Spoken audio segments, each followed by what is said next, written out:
Joining me now is CEO of Together Vouch for Each Other, Yosef Haddad. Yosef, I'm pleased to have you back on the program, but sadly it is under such terrible circumstances. You're in Tel Aviv.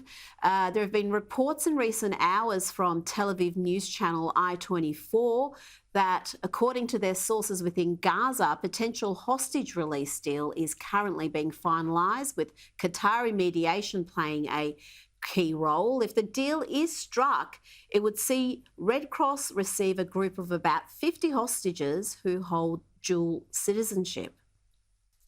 Well, first of all, it's unacceptable to the Israeli society here. That's for sure. We've been hearing about this, by the way. Today, Hamas released another 2 hostages. So in total, we have 4 hostages been released from Gaza. And people are talking here about releasing another 50 with dual citizenship.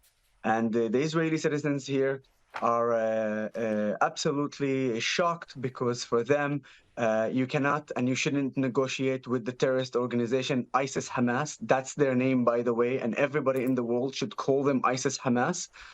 Therefore, we urge the Israeli government and the leaders here to release or the immediate release of all the kidnapped Israelis who were kidnapped by the terrorist organization Hamas. And this is something that is widely accepted by the majority of the Israeli society.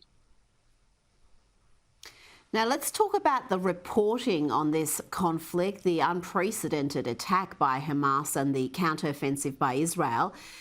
Some of the reporting has frankly been putrid, and I'm talking about the likes of the New York Times, Washington Post, our ABC here in Australia, and perhaps most prominently that other taxpayer-funded giant, the BBC. And I want to play you this clip of former Israeli Prime Minister Naftali Bennett, who had obviously had enough. Watch this astonishing exchange with a BBC anchor. Last week, a hospital was fired by Islamic Jihad that fired a rocket on it, and BBC said that it was Israel, but it wasn't Israel. And I understand that BBC has taken a side of on the Gazan side, because all your questions are only about the Gazan civilians. That's not true. You haven't asked one question. That's not you haven't asked one question about those children. From the very beginning of this interview, you just are asking me about them. Mr. Bennett, it seems that you care little about our side. Oh, it is. Mr. Bennett, I began by talking about the hostages. And what I'm asking you about now is... No, I'm not talking about the hostages. I'm talking about the babies that were murdered. And you keep on caring only about one side, but that is the BBC way. But let me tell you something. We're here protecting you. We don't need your protection. And if you think there's a balance here between 2 equal sides, then you are lacking moral clarity. And BBC, I must say, is lacking moral clarity. What you guys did last week, shame on you. Yosef, why are so many in the Western media willing to believe what Hamas tell them? Do they really think a group that is capable of torturing and slaughtering women and children is not going to lie to them? You know what? It's even more than that. Think about the fact that take a media outlet like BBC, and I ask a simple question: where is your honesty? Where is what we call it real journalism? Where you call it being a reliable news source? Because what BBC has been doing in the latest or in the last 2 weeks is literally being biased, one-sided, with a terrorist organization that massacred. And I saw that, on the strike, people, 1,400 Israelis. I know that this is the official number right now. Unfortunately, we are still counting bodies. And from sources that I have, we're talking about another few hundreds of dead Israelis. That's the atrocity that happened on the 7th of October. Now, what's happening in the international media, or at least some of the international media, it's kind of like a game for them. They see it as a game. They see it as, we want click bites. We want to generate more and more people to enter so we can have better ratings, we can have a better selling commercials on our websites. And what a better way to do it than just paint the Palestinians as the one who are victimized by the evil and the strong Israeli IDF army and of course the country. I mean, just look not only just look at how the BBC is actually working. This is something is quite unbelievable to see even how Al Jazeera and other Arab media outlets are working. You know what they're doing to the Arab world? They are brainwashed. And for those who don't know, I'm an Arab Israeli. So my mother tongue language is Arabic. So I follow the media in Arabic. I follow the social media in Arabic. And what they're saying there is unbelievable. They're completely lying about absolutely everything. They said that Israel bombed the hospital. Until today, they haven't issued any correction.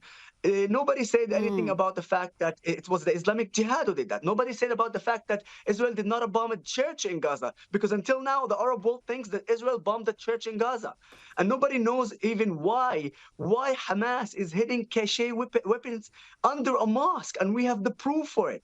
So these things we're seeing throughout the some of the international media, a lot of the Arab media, and you cannot not see that they are biased. But you know what? I'm very happy to be here. Thank you for giving me also the opportunity to send the message that Hamas is ISIS, and what what have they been doing for us since the 7th of October. They are humiliating us, and they're humiliating us not because it's of course it's because of what they done on the 7th of October, but it's also because of what they're doing after that. Because after that, they're trying to paint themselves as they are a humane organization that keeps their kidnappers in a perfect conditions and try to help them. We just saw footage when they released the two elderly women. We just see them, holding their hands and walking with them, trying to manipulate the word that they are, humane. Guys, they are butchering us. They beheaded babies. They raped women. They killed Israelis. They burned them alive. They tortured they tortured families. Parents watched their kid being tortured.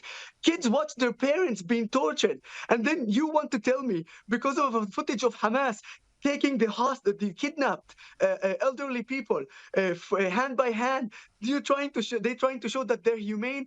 Please, if you fall for that, then you're nothing, and I apologize for my words, you're nothing but an ignorant. You're nothing but an imbecile. This is a terrorist organization. What they're trying to do is brainwash you and trying to give you the idea that they are in some way humane. They are animals. You know what? And if I'm saying they're animals, I'm actually assaulting the animals. They're inhumane, and this is what we need to do. To say for everyone in the world must understand who they are. Don't get fooled by Hamas. I beg you, don't get fooled by ISIS Hamas. They're a terrorist organization.